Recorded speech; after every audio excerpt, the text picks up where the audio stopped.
Now, our next topic is properties of metals, non-metals and metalloids. Now, come to the first point, that is properties of metals. Metals कैसे होते हैं? वैसे तो आप बहुत time से इसको पढ़ते आ रहे हैं, लेकिन जस्ट एक छोटा सा रिव्यू, आप भी इसको रिवाइज करते जाइएगा मेरे साथ में। मेटल्स जो होते हैं, पहला पॉइंट आ गया, they are the malleable. First is malleable, second they are ductile, malleable, ductile. Third, they are good conductor of heat and electricity. Good conductors of heat and electricity.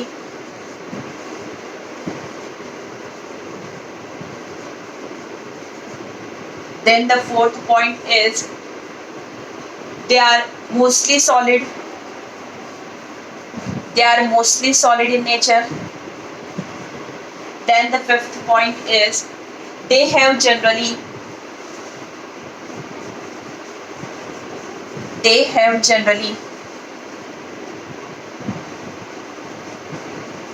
1 to 3 valence electrons. They have generally 1 to 3 valence electrons. I think it is more than sufficient. That is the property of the metal. Now, properties of the non-metals. Definitely metals अगर malleable है, ductile है, तो non-metals कैसे होंगे? Non-malleable होंगे, non-ductile nature होंगे, है ना? Bad conductor of heat and electricity होंगे, ठीक? तो बस points लिखते जाइए आप लोग। पहला कौन सा आ जाएगा? First point आएगा non-metals जो होते हैं they are non-malleable. Second, non-ductile.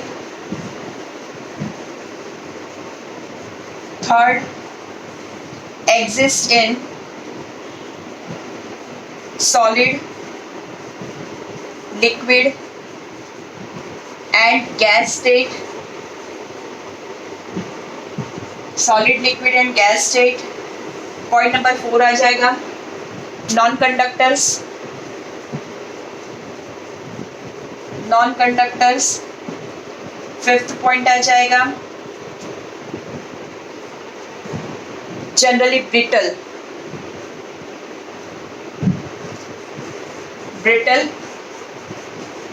ठीक है।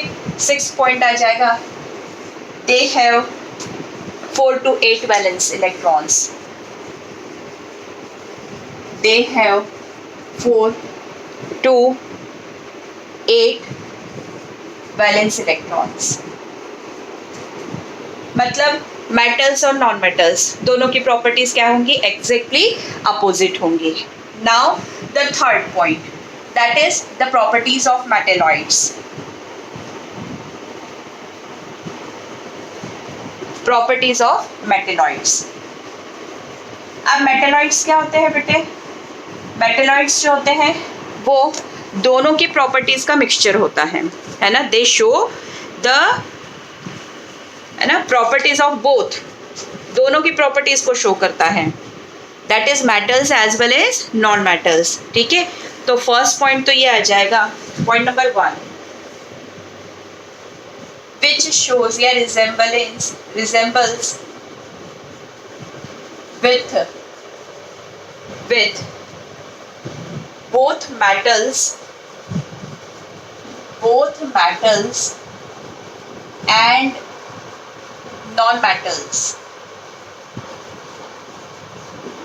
Resembles with both metals and non-metals properties. Point number 2. Point number 2 क्या कह सकते हैं आप? Generally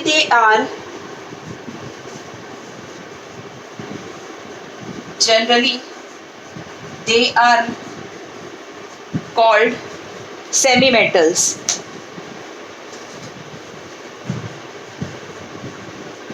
They are called semi-metals. ठीक है, semi-metals। ठीक, एग्जाम्पल ले लेते हैं अपन इनके, ठीक है।